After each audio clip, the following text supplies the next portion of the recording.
Hola, cordial saludo. Mi nombre es Luis Carlos Olave y hoy les vengo a hablar sobre el cuadro comparativo entre instituciones del sector público y el sector privado, teniendo en cuenta lo analizado en el contexto de la práctica educativa en el sector privado. Bueno, vamos a hablar entonces de diferencias de tipo directivo y de tipo docente. Iniciamos entonces con las diferencias a nivel directivo. La primera tiene que ver con la autonomía institucional. ¿Sí? Vamos a encontrar que en los colegios privados la dirección tiene una mayor autonomía para diseñar, adaptar e implementar estrategias institucionales sin depender de procesos burocráticos externos.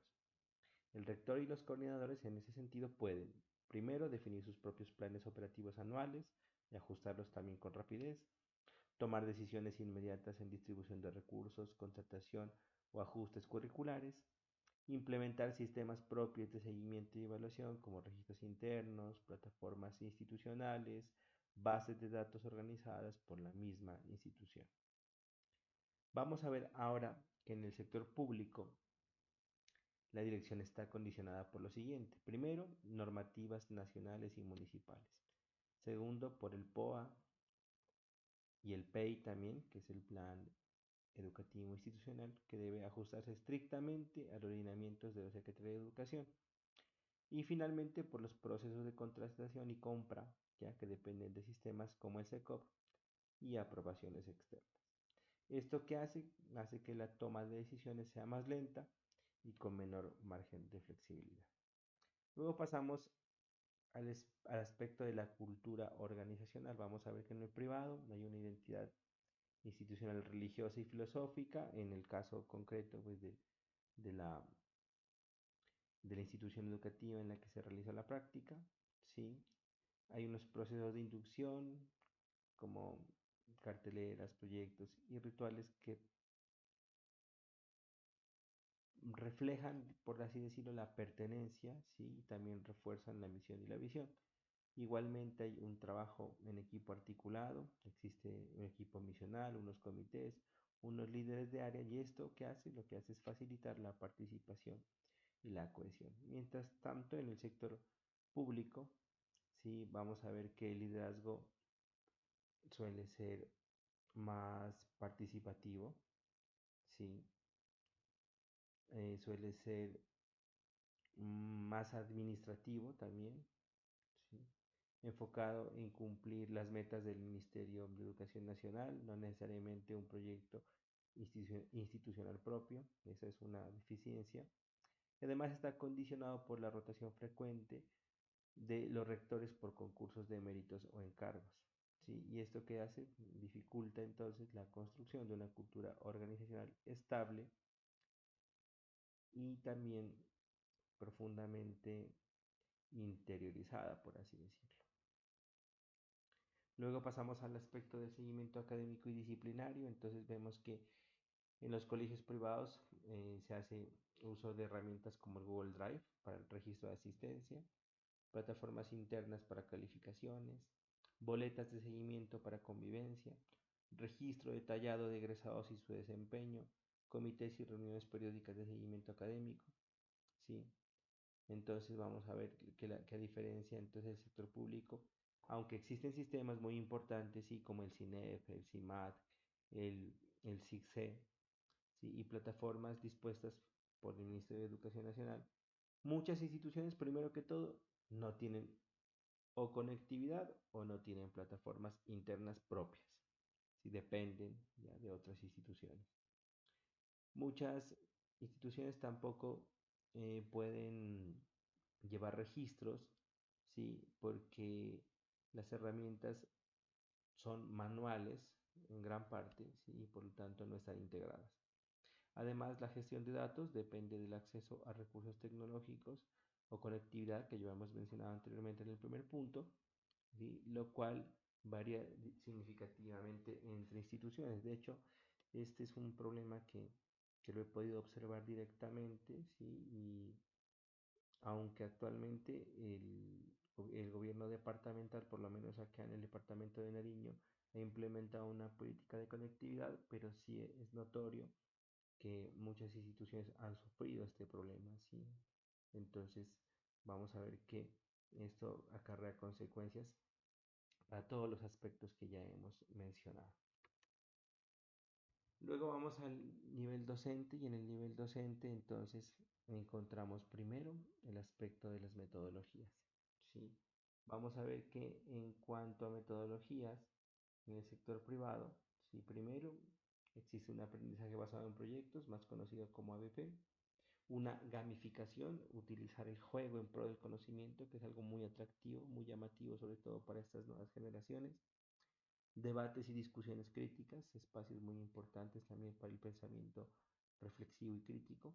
Recursos digitales como videos, simuladores, mapas interactivos, podcasts, salidas pedagógicas y proyectos de investigación. Vemos que esto hace que el sector privado sea muy fuerte en ese sentido, ¿sí? A diferencia de lo que vamos a ver en el sector público, ¿sí? Aunque vamos a ver que en el sector público el marco de la Ley 115 reconoce la libertad de cátedra. En la práctica, los docentes están más condicionados por los lineamientos del Ministerio de Educación Nacional, deben seguir planes de área estandarizados por las instituciones y las secretarías, priorizan contenidos para pruebas saber y orientaciones estatales y tienen menos tiempo institucional para innovar por sobrecarga administrativa y de grupos.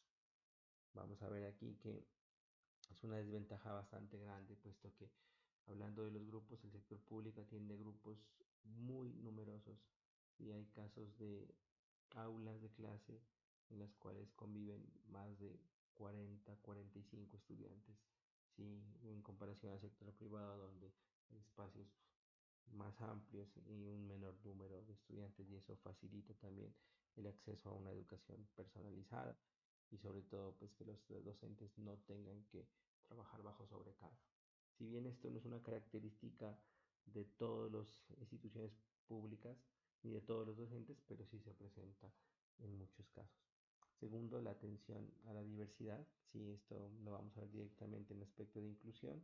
En el sector privado, pues hay una adaptación de los materiales para este tipo de situaciones, una flexibilización de las evaluaciones, un apoyo emocional y académico individualizado y la incorporación de estrategias del diseño universal para el aprendizaje, conocido como DUA.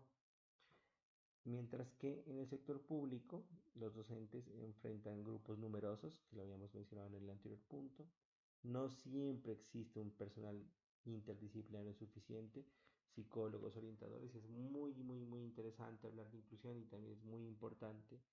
¿Sí? Sin embargo, eso es algo que hay que destacar y hay que analizarlo muy bien y es que muchas veces las instituciones no cuentan con el personal idóneo para poder llevar a cabo de manera correcta sus programas. Además, también hay falta de capacitación continua para la elaboración y aplicación de los PIA, ¿sí? Y hay también una carencia en recursos físicos y digitales. Eso es una desventaja grande.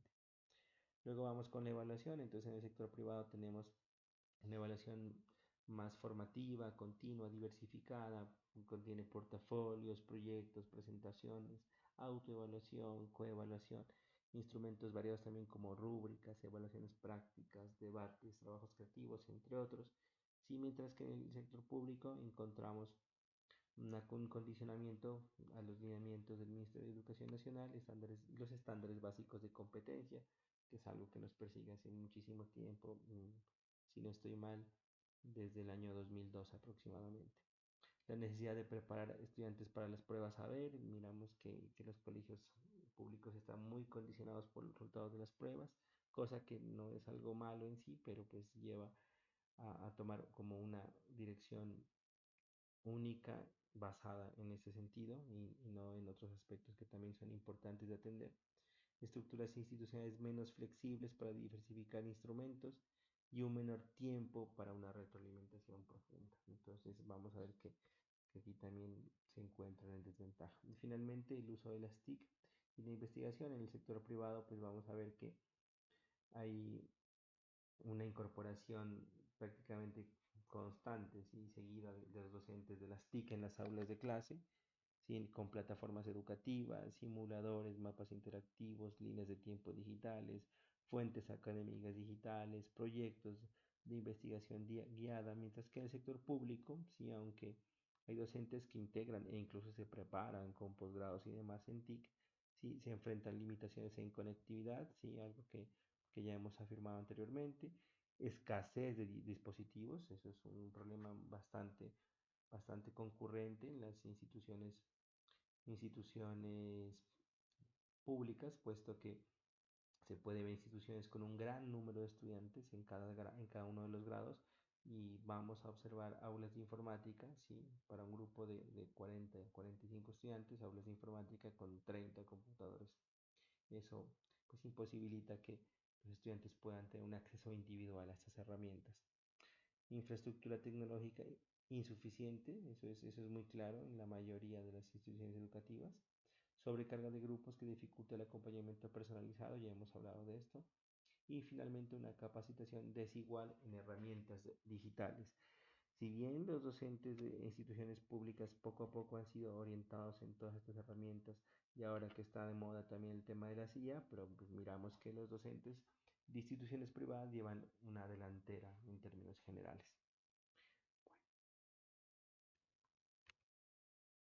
A manera de conclusiones, entonces la dirección privada opera con más autonomía y agilidad, mientras que la pública funciona bajo procesos regulados y dependientes de instancias externas, lo cual limita la capacidad de respuesta inmediata.